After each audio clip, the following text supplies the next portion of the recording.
1994 was a great moment in our country's history. We were united, we had hope. We all shared the same dream of one South Africa for all.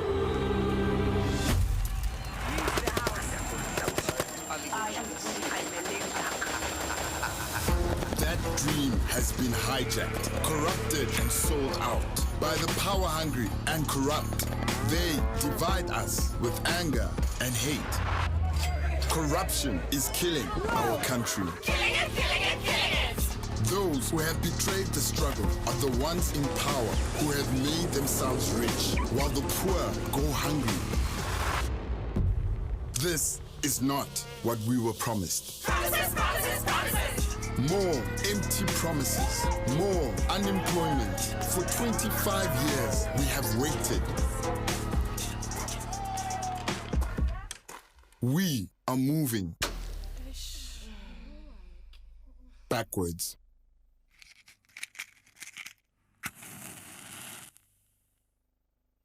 The choice before us is simple. Either we make a change and move forward, or our dream dies. Only you have the power to bring change.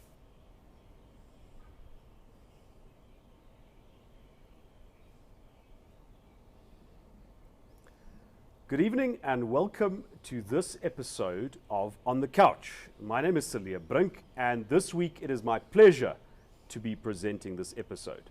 On the Couch is the DA in Gauteng's News and Current Affairs program. And this evening we'll be talking about electricity and the problem with Eskom. Now these are burning issues in this local government election year because electricity is not just an Eskom problem.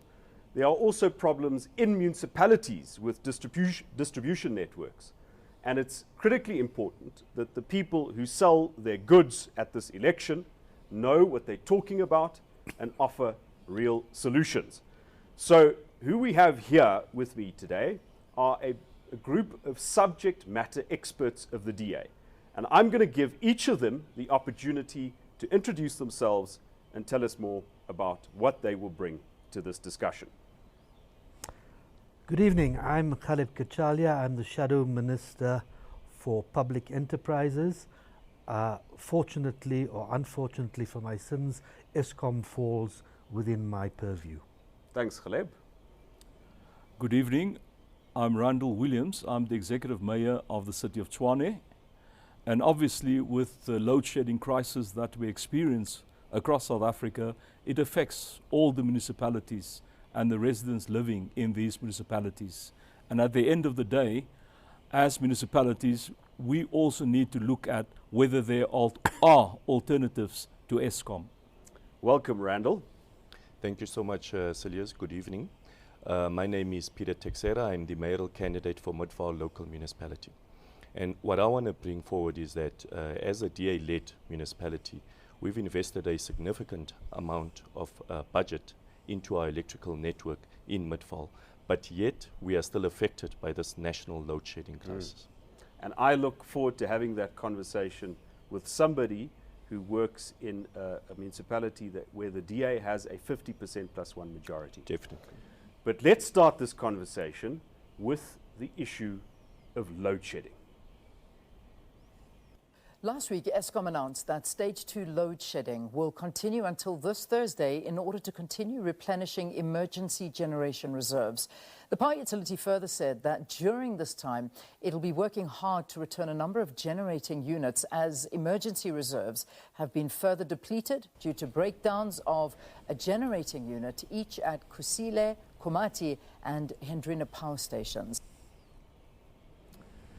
So, Ghaleb, we have load shedding once again. Just give us an overview of how did we get here, the decline of Eskom, and what the DA thinks about the situation. Cilliers, let me say at the outset, there's an entire generation that has grown up with load shedding. Load shedding has been in existence for something like 15 years. There are young people who know nothing else but load shedding. Prior to that, Eskom is a company which is almost 100 years old. It was formed in 1923. its mandate was and is to provide electricity affordably and availably. Unfortunately, it does neither. It is when the current government, in its role at the outset of democracy in this country, inherited the infrastructure, it started running that particular utility at breakneck speed. It drove it like a car without servicing it ever, at breakneck speed, and surprise, surprise, surprise, with no maintenance, the car, the utility, is all but broken. It has huge levels of debt. It cannot pay for maintenance. There is a considerable shortfall in generation. As a result, we, at the time when the demand for electricity is at the lowest it's been for something like 15 years, we have the biggest shortfall and the continuation of load shedding. This is an indictment of extreme proportions on the people and the government who has been running this utility as the sole shareholder. We need to change this. And somebody told me that Eskom's troubles mean that our economic growth is effectively capped at 2% per year. Yes. So we can't grow because Eskom cannot feed that growth. Eskom cannot feed that growth, so we can't grow. And if we grow, we kill Eskom because Eskom can't meet it. So it's a vicious rather than a virtuous circle. And we are caught in the middle. Ordinary people, as you know, who run businesses, municipalities who run organizations like hospitals and the rest of the institutions which are necessary for the functions of our citizenry, are completely hamstrung. Before I turn to the cities and the mayors and the mayoral candidate, just give us a quick overview, Ghaleb, of how the final product of electricity reaches the end consumer. So you've got generation, transmission and distribution. Tell us about that relationship between Eskom and municipalities. Well, you have Eskom. Eskom has got a fleet of power stations. And they've got a monopoly on, And they have on a energy monopoly on generation it. up until- It's a huge monopoly. It is all coal-fired, which is last century's technology, if you like. except for Kuba. Except for Kuba, which is small. Yeah. And we have the generation capacity, which is then transmitted through Eskom's transmission lines, their wires, if you like, as they call it, to the distribution centers, which the municipalities then are responsible in large measure, except where Eskom does it directly, which it does in certain areas, is then the responsibility is to distribute this to the citizenry, to businesses and the like. At every single level, at generation, at transmission and distribution, there are problems which cripple the effective supply, affordable and available, of electricity to our citizenry. It is a disaster of note.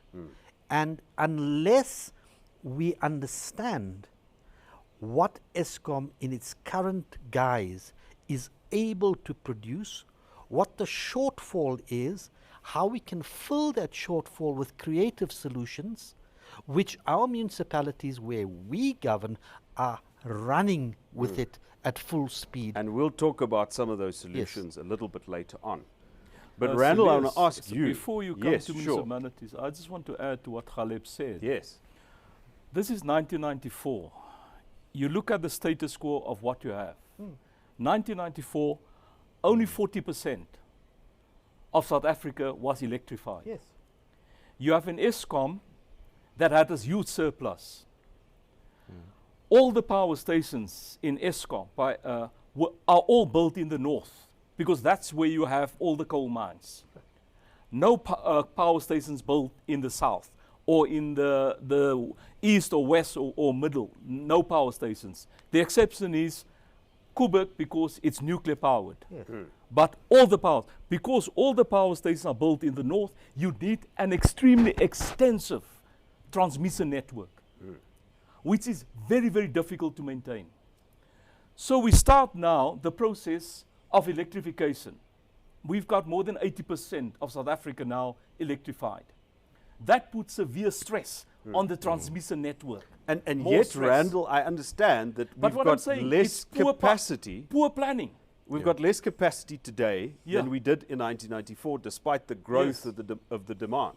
So just give us an idea, as the mayor of a major metropolitan city, how does load shedding, Eskom load shedding, that instruction to your city engineers to switch off the power at particular times, how does it affect the city?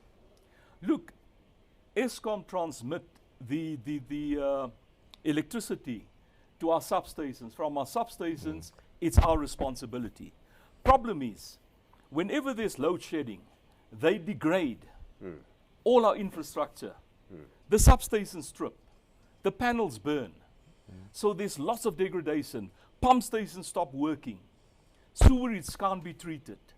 So it's got a massive impact on the infrastructure of the municipality itself. Now you need to speak also about the residents. We're in a pandemic. Residents are reliant on supply of oxygen. The machines need to run.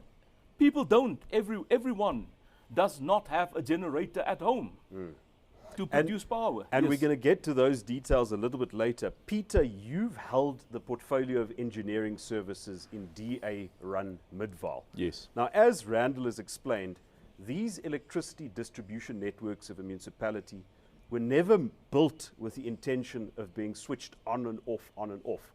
Tell us a little bit about how you have been affected by having to implement load shedding. Look, I share Randall's concerns as well. I think that's also what we're experiencing in Midvale. And, we've invested a lot of money in upgrading our electrical network or electricity network within Midvale by, replacing your aged transformers, pole transformers, your ground transformers, only to be load shedded by Eskom, and it damages that type of infrastructure, as Randall has mentioned. So it has a very negative impact as well, not only on the local economy, but also the residents. And as Randall has mentioned, this is where you get your sewer spillages that will run into the Klip River because your pump stations are no longer pumping, etc. And also residents ending up without water because we also pump into our water reservoirs and so forth. So it really, really has a negative So, impact. Peter, is it fair to say that load shedding reduces the life cycle of your electricity infrastructure? Yes. And it also then depletes your operational spend on repairs and maintenance. Exactly, it's fair to say so. I mean, we invest a lot of money in upgrading our network only to be, for it to be damaged by Eskom with its load shedding. And also another thing, Cilliers, is, when load shedding happens, they don't submit accurate schedules for when we'll be load shedded. So they'll tell us at 4 and then only load shed us at 5. And then we have the pressure to communicate this to our residents. And then we give the inaccurate information, and this lands us also in trouble. People get angry at you. People at a get angry well-run at the local municipality. authority, yes, for their mistakes or their insufficiencies. Randall, is that the reason why very often when load shedding ends and the lights are meant to come on, they often don't? Look, definitely it increases our maintenance costs. First of all, when you switch off equipment on and off. These equipment were not made to go on and off. They were supposed to be on and stay on for decades. And sometimes when they break down, okay, we can do that. So the wear and tear of load wear and shedding tear. causes consequential outages. Precisely, Then you have to. precisely. Yeah. But load shedding is not the only problem that we have with electricity supply in South Africa and electricity distribution losses that we'll speak about. Next, let's have a discussion about the problem of electricity theft. We arrived here about 10 minutes ago and we found some of the community members actually here standing on the road, and there were tires that are actually burning behind me. And police were also on the road, and you could also see City Power officials that had actually arrived to embark on that operation, which is to remove illegal electricity connections in this community. And they're saying that part of that really really is that the illegal electricity connections really disrupt the power supply in Johannesburg. And so that's why they decided to sort of like embark on this operation. Well, the residents in this particular section are actually not letting them in. Understanding is that the officials did try to go in, and residents, essentially what they did is to chase them out. I want to bring in Usim Tembi Lendlovu, who's one of the residents here and one of the people that are protesting. Fet, kutheni Qubanga? Bhuti sinenkinga la. Isithi power ngathi yahlukumeza singabahlali base South Africa. Sinenkinga isithi power iqala ukufika la izohlukumeza. Isiwa uthatha ugesi mhlambe seka 5 manje. Okwesi6 namhlanje. So sibona ngathi nje singama citizen la South Africa. Kungcono siyilwele. Because it's a petition yaka city power. Sike city power is more than 1 time, it's more than 10 times. Sine petition bethi bazosilungisela ugesi. Beke bafika bazosurveya before basurveya but bazothetha ama generator. Until now ama generator bazawaletha. Kaloku bathi ingxaki niyaziconnectela illegally. So bathi ingxaki ke le. Okay, cela kubuza bhuti omdala. Intambo le kagesi lemnyama iyadayisa ephina ngilo Pick n Pay. Idayiswa phi? Idayiswa yibo na city power. Sidayiselwa yibo besilethele thina. So for instance njani thina? Should basiyuza bona. Mabelambile beza kithi bezodayisela intambo. Babe nganamali fanele beze kithi. So the deterioration of the distribution network of a municipality in terms of electricity is one of the reasons that what is purchased by a municipality from Eskom is not what a municipality, the total that it gets to distribute and the total that it gets to charge end consumers for. The other reason for these losses is illegal connections. And that's not the worst of the consequences. Ghaleb, recently, Julius Malema, the leader of the EFF, has glorified this practice of illegal connections, the Izinyoka, who steal effectively electricity, and he's encouraged it. What's your comment to that? Well, we have, as a result of a failed economy, a large number of people who are effectively poor and indigent. In parallel, we have NERSA giving Eskom the right to charge year on year more and more unaffordably for the electricity.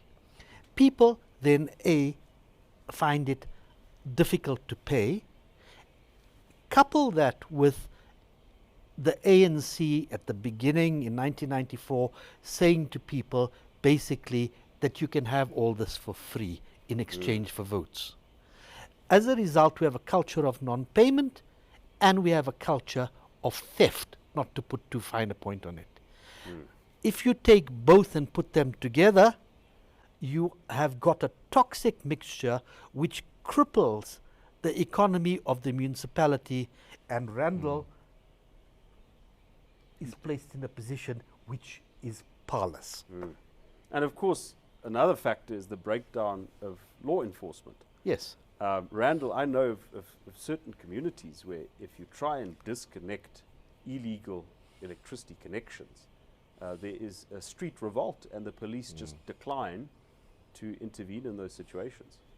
Yeah, last year we had an unfortunate incident where we sent in municipal officials to disconnect illegal connections.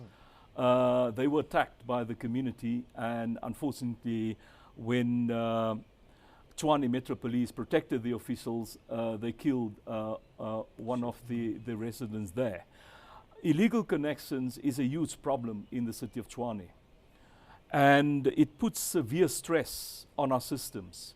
Like for example, in many areas we've got 11, what they call 11 kV substations, and these substations simply can't handle the load. So the moment you have all these illegal connections, the ordinary residents that pay their accounts, they suffer from continuous outages. Continuous. You can fix it today, tomorrow it will be out again. So life is extremely, extremely uncomfortable. And also if you look in the informal settlements where these illegal connections take place, it's done with open wires, and the wires are just placed across the ground with children playing nearby. So we've had a number of deaths. So it's life-threatening as well, apart from being severe discomfort for the the count-paying residents. Peter, how have you experienced this problem of illegal connections in Midvaal? And as Randall just said, I mean, the human life that is put at risk, especially children who don't necessarily understand the risks of live wires and open wires. Have you encountered this in Midvaal? Yes, no, we have, especially in our informal settlements. As Randall mentioned that, you know, they connect with open wire, which they don't even bury underground or, you know, try to put it above the structures. It just lays on open roads where children play and people walk there. We have elderly people that also use that those particular routes. I mean, it's even worse when it rains, Cilliers. You know, that is when you get children that get electrocuted and so on. So what we have done as Midvaal, we've actually, because we didn't get assistance or we never got any assistance from SAPS to support our technicians when they go out to disconnect those illegal connections, we ended up actually appointing a service provider who can help us to curb those illegal connections. And also, I don't understand why people do this in some areas, Cilliers. Because if you look at it in Midvaal, we're giving to our indigent households 50 kilowatts per hour free electricity. And whatever you use beyond that, you must pay for it because we are also paying to Eskom.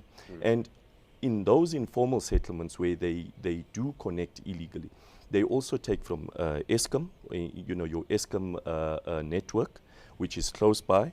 And, you know, they, like Randall also mentioned, it puts a severe strain on the network and also, you know, damages some of our infrastructure as well. You know, we lose transformers on a weekly basis due to these illegal connections. Randall, what is the capacity of a municipality like Tshwane to give effect to this commitment? And Ghaleb, I think it's a constitutional right to have an access to a basic electricity supply. What is the capacity of a city like Tshwane to give effect to this basic access to electricity, especially to the poor? Look, where you have your township establishment, formal township establishments, we do that.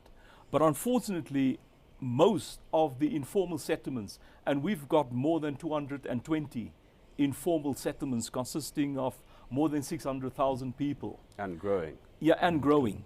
But it's in areas that have not been approved for people to live in. For example, when you had the floods in Mamelodi, that was a piece of land that was below the 100-year flood line. Well, the 100-year flood happened 2 years ago, and people were flooded out. So in those type of areas, we cannot provide services. Those are not approved areas. So we need to find money. And as you would know, human settlements, building houses, it's a competency of provincial and national government. But now it's something that local governments have to take responsibility for, without our mandate being funded. Yeah, and of course, last year, I think it was 900 million that they cut from the housing budget in order to bail out SAA and Eskom. So what happens in most instances, if we want to provide these services to the residents in informal settlements, we need to move them to another piece of land that we, in most instances, have to buy as well. We have to use ratepayers' money, buy the land, and then provide service stands, putting the service in place. Because where the informal settlements currently are, the land is not suitable for habitation. So it's obviously a very tricky problem, giving South Africans a basic level of service, especially with high rates of migration, people moving to cities, and of course places like Midvaal in hope of a better life. And I suppose Ghaleb and Randall and Peter, that just highlights the importance of a local authority that manages the limited resources that it does have in a responsible way. Yeah, no, certainly.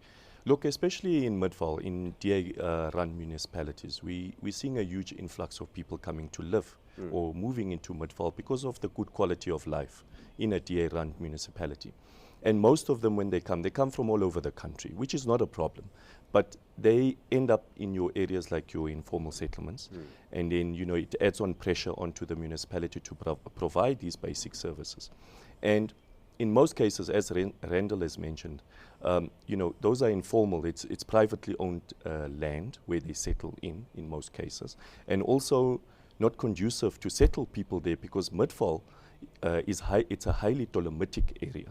And our people don't understand this, that you cannot put certain services. And dolomite means sinkholes, right? Sinkholes, exactly. And our people don't understand this. We go and have these public awareness programs and public meetings where we talk and try to educate our people that it is wrong to encourage people to come and settle in these particular informal settlements. So what we've done is we try to contain the informal settlements by actually having security that guards or prevents those informal settlements from growing. Because we want to work closely as well with the Department of Human Settlements to actually construct and build RDP houses for our people. But if you are building 200 houses in 10 years, as that's the case in Midvale, we're never going to deal with the massive backlog that we have in Midvale. Hence, putting pressure on services that we provide as a municipality, and electricity being one of them. Because now we cannot invest in that infrastructure in an informal settlement. So what do people do? They go for illegal connections and they run these wires. And they run them, Cilliers, for a kilometer or two, where you see open wires in open felts. I think Peter's put his finger on it. This is a it calls for a multifaceted approach. We need to regularize human settlements. We need to police illegal connections, and we need to supply properly to our people.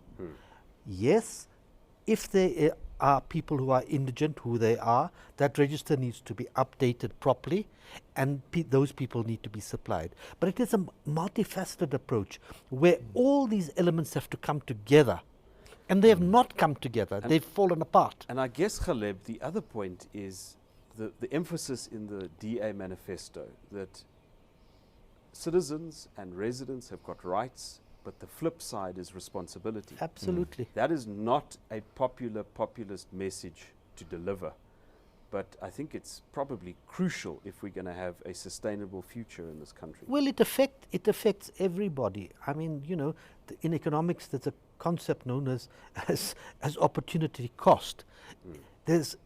When you make trade-offs, somebody has to pay for it on the other side, and society bears the burden if you reduce it here. Somebody has to pay for it, and if you continue along this line and are finally unable to pay for it because money runs out, as it will, then you get into a position where you have to print money in order to pay for it. And then you are on the steamer to Zimbabwe. And Peter, just as a final point, Ghaleb spoke about, we spoke about responsibility and managing your finances properly. Of course, the big risk to South Africa is losing professional folks, people who pay for services that keeps government running. And so I suppose that points to the importance of treating the ratepayers with respect and making sure that you deliver value for money, because if you don't grow that rate space, you simply can't roll out the services and the development required.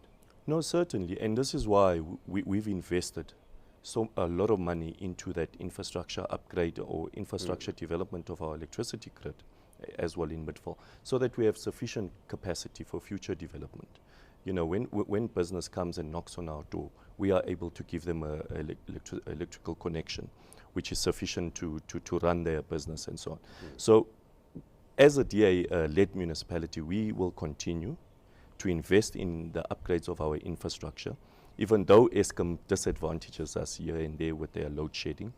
You know, this is what is now leading us to start looking at other alternative measures of providing electricity to our residents. And we are starting off with our own council buildings, where we are going to look at other alternative methods, running them on solar powers, etc. And that is a great way to introduce the next part of our discussion, which is how do we get South Africa Eskom and load shedding free.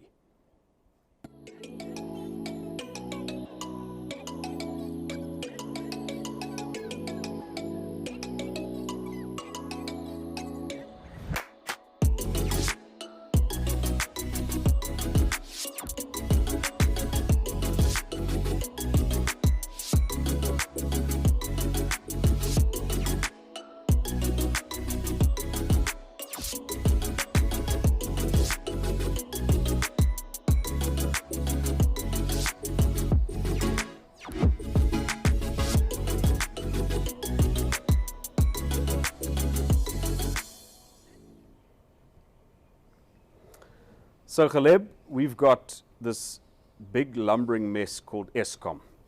What needs to happen to Eskom for us to escape the constraints that it has in generating and transmitting electricity? When there is market failure, as there patently is in Eskom and in the public sector, then you need to address that market failure in the public sector by allowing the private sector to come in and open it up to competition and allow the private sector to produce via independent power producers electricity which can be purchased and added to the grid and supplied via the transmission network to people.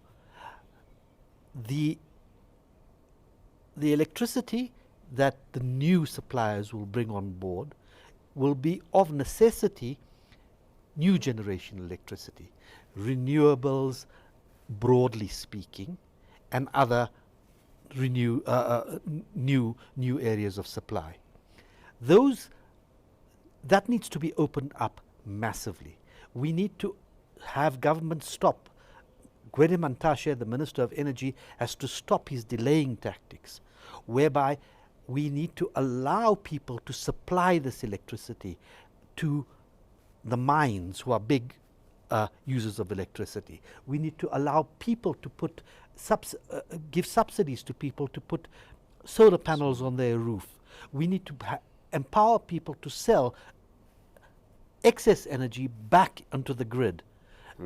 And in this way, we can deal creatively with the problems, as I say, the last century-ish problems which beset Eskom's old coal-fired failing fleet.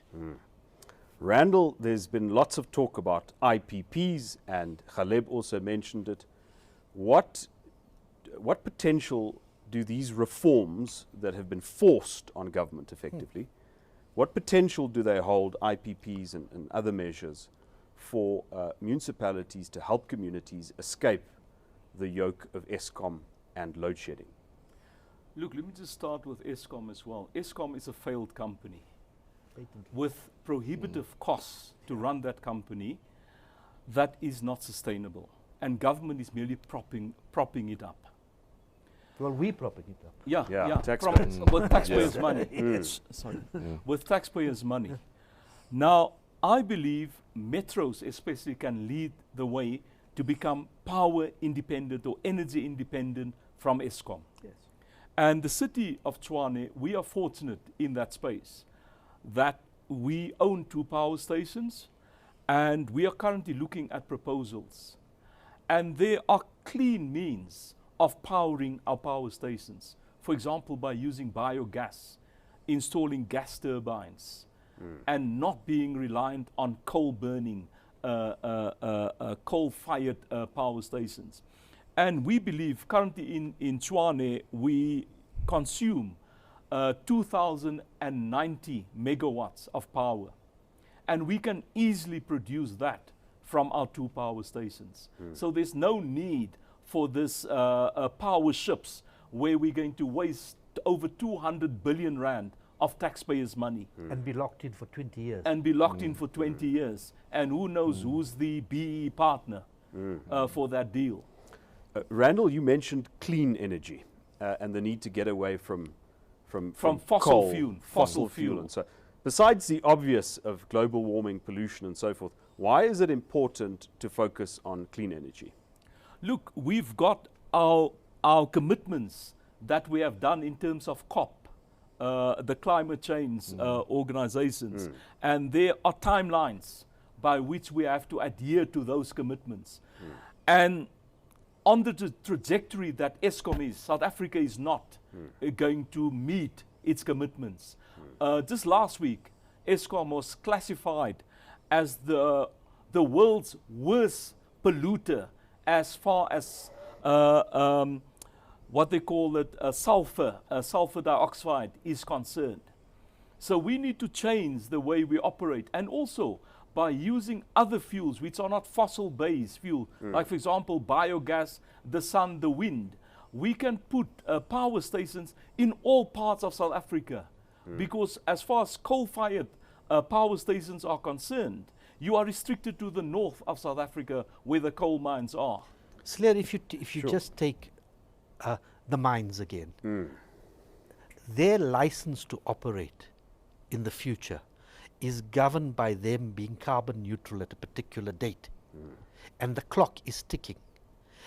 And they have to embrace new technology because they will not be able to have a license to operate or access to funding.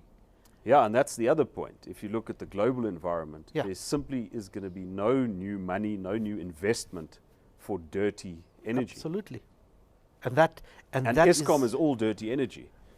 Apart from Kuberg. Yes. Eskom is all dirty energy. Even the new build, Cachalia and Medupi, which should have had clean coal technologies built into it, that's not been done. They've been built substandardly, they've been built at ballooning costs, which is eye-watering, and they are unable to produce clean technology currently. That's an additional cost. And Eskom hasn't got the money for the additional cost. The debt has ballooned beyond ken. So Peter, you are in Midvaal, a municipality that clearly gets things done, the best municipality in Gauteng, probably the best or the second best in the country. So as a municipality that has got the basics right, how is Midvaal positioned to take advantage of this changing energy environment to help safeguard the future of the residents of that city? Yeah, look, Cilliers, with everything happening since I think 2007 when load shedding started, it's really had a negative impact on our residents in Midvaal. And our residents don't care that it's Eskom, they just want a service because we are the local authority. And they say you must do something about it, something about keeping our lights on and our businesses open. So we are saying that we want to be less reliant on Eskom for power.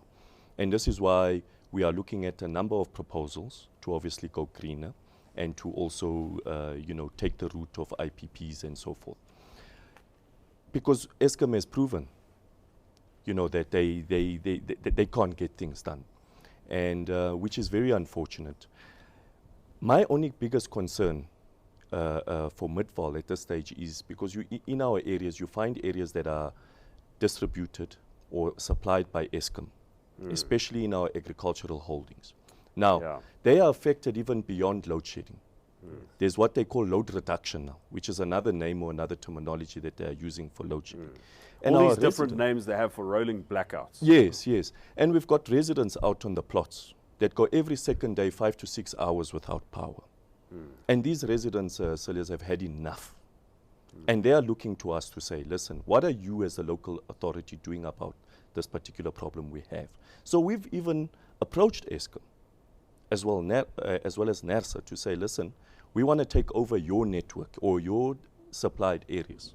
And they've declined the offer, obviously, because they would be losing some revenue. And Peter, we in the Cape, where we govern, when there is so-called load shedding, stage 2, we in the Cape operate at stage 1 because we run the dam, the Steenbras Dam, effectively and properly to mitigate this. So if we are able to do that there efficiently, and you are able to do what you can where you govern, then if there is more responsibility and latitude given to the municipalities to run their own systems, then we're on the path to fewer blackouts, clearly. But that's not the case, unfortunately. And Ghaleb, of course, in the Western Cape, the provincial government is already partnering, I think, with Stellenbosch, with Drakenstein, Mossel Absolutely. Bay, and a few others to invest in own energy generation. Yes. And the benefit of having a couple of DA municipalities band together is that you've got the volumes and you've got a shared investment. And maybe that is a good prospect for us here in Gauteng. You know, you were the mayoral candidate in Ekurhuleni when we lost by a cat's whisker. And if we can get Ekurhuleni and Tshwane and Midvaal in a similar partnership, I'm sure we can do something similar here in Gauteng. In Ekurhuleni, you've got a double whammy. You've got a municipality which is completely dysfunctional, and you've got Eskom with the problems that we've all talked about here. So put that together here, and in Ekurhuleni, it's a nightmare, a complete and utter nightmare. At least in Tshwane and Midvaal, we've got our DA people batting for residents. Not the case here. So obviously you'll have to build up the basics first before you can go to that level. So you of can own. get to a place where you have a government that gets things done. Absolutely. Next, we are going to have a look at the effects of load shedding, not necessarily on the operations of a municipality, but on the lives of ordinary people. Small and medium businesses may struggle to keep their lights on, with the possibility of continued power cuts threatening their livelihoods. If we've got no electricity inside, there's no music, there's no ambience, the lights behind the bars don't work, our fridges fail, so we suffer serious losses when it comes to meat and veggies going off. People don't come into the shops because there's no light, so it looks really dark, and it's not a friendly environment. So we basically can almost shut down every time there's a power cut, and that kills us.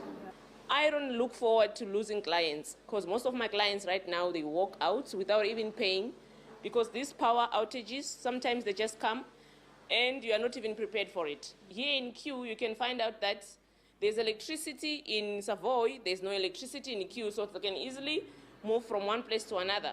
So it's a loss for us. And at the end of the day, we need to market and to work hard to regain those customers. That's loss of reputation as well. While using generators is an option for some, the cost implications for these businesses are unsustainable over the long term. For here in a hair salon, without electricity, you can't even do anything, because the water, we need hot water to wash the client's hair, and after washing the client's hair, we also need a hair dryer to dry the hair. We don't have generator because it's very, very expensive to afford, because for you to get a generator for a salon, you need a very high voltage generator to operate a salon. Consumers have also expressed their frustration at the recent return of power cuts. As a tax-paying citizen, I can't really stand for waking up in the morning and there's no electricity, because for me, electricity runs my life. You know, electricity, you know, it's winter, you know, we have to stay warm. I even may end up not going to school when there's load shedding. It can be quite frustrating at times, especially waking up to cold water and, you know, not being able to charge my devices or get... So, Ghaleb, we've had this lockdown that has affected many businesses, many lives lost, a ham-fisted approach by national government. And just when we thought things can't get worse, load shedding is back. In summer. In summer. Tell us a little bit more about how ordinary people are affected by load shedding. It's patent for everybody to see. Small businesses are hamstrung. Produce goes rotten. They cannot function with the equipment that is required to manufacture. Big businesses are hamstrung. Large multinational businesses have to resort to producing their own electricity, and it can't be done like that. It takes a little bit of time, lead time, to do these things. As Randall and Peter have talked about, we have ordinary citizens being severely affected by living in complete darkness without access to electricity to run basic appliances and emergency appliances. Our hospitals, not all of them are completely generation savvy, if you like. So we have major problems that affect the ordinary lives of individuals, that affect the businesses that produce and employ people, and that affect the lifeblood of this economy. I always think of the example of a major factory, a major plant that has to keep its operations running continuously. And the moment the power goes off, they have all of these production losses, and so they've got to invest more money on some sort of a redundancy or own generation. And those businesses have to look at the costs of making themselves a load shedding. And it's not their core business either.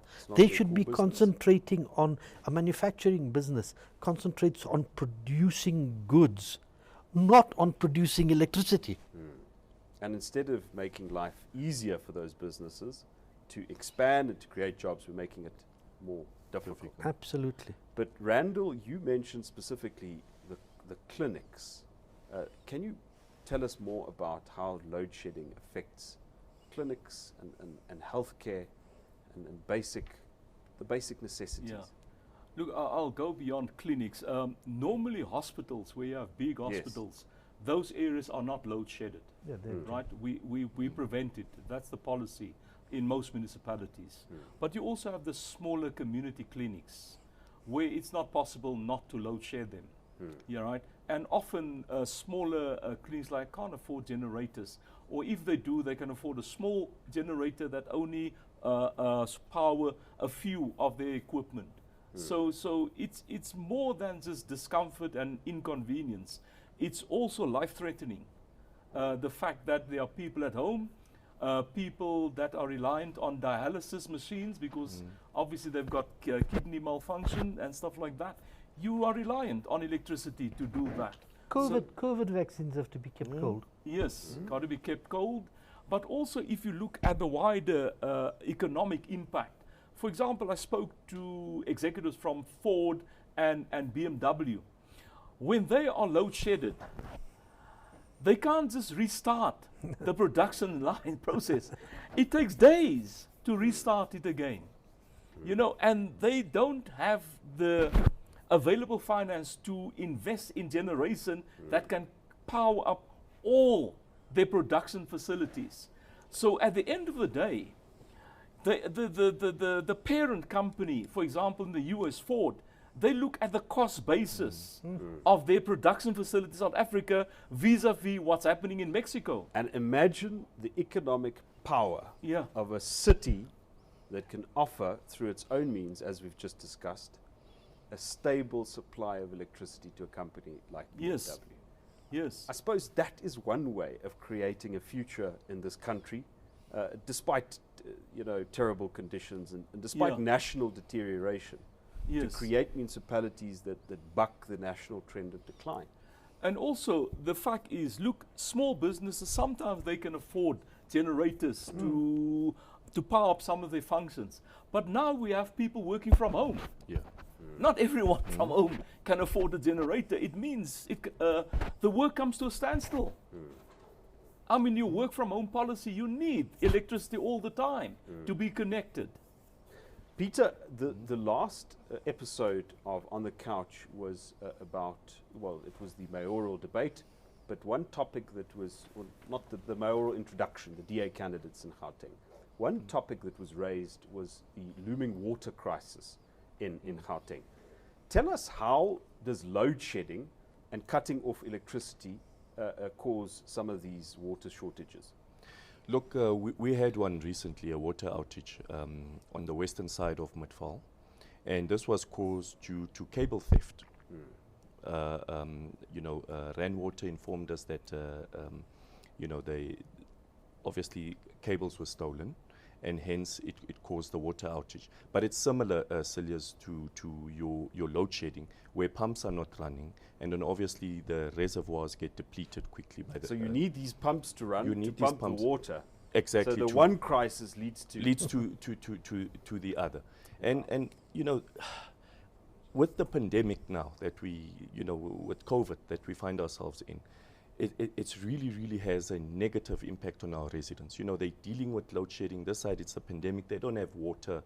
They're working from home. When there's load shedding, like Randall mentioned, there's no internet or, that type of stuff. And it really has inconvenienced our residents. Local businesses have closed because of that. They never opened again because of that. Our residents being affected, school children that are at home, having, nowadays people use the internet a lot. They're also negatively affected by this load shedding. So it's a really a big problem. And Eskom has proven that they cannot manage the system. Yeah, definitely. When you build your reservoirs, for example, now the water's fed from Rand water to your reservoirs, and it's fed by pumps. And because your reservoirs, always built on the highest point.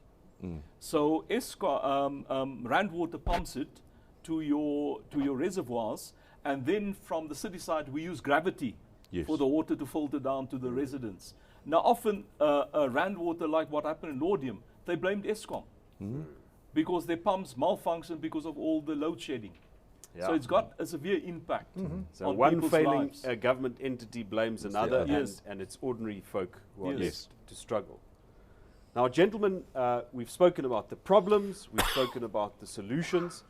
I want to thank each one of you for participating in this discussion and explaining to folks how the DA can get things done and how we will protect communities against the failure of national government on this crucial point of electricity, because really without electricity, there's no feeding the economy. So to end this episode, let us have a look at what the DA is already doing in government, getting things done and securing the future by securing a stable supply of electricity. This is the Steenbras Dam hydroelectric power plant just outside Gordons Bay.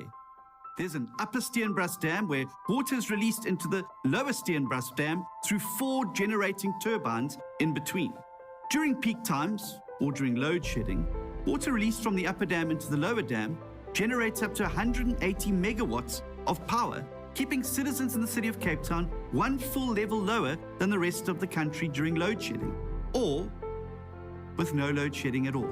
The DA-run city of Cape Town is the only city in South Africa that is able to shield its residents from the worst of load shedding, keeping the lights on for longer. That's because others talk, but the DA gets things done.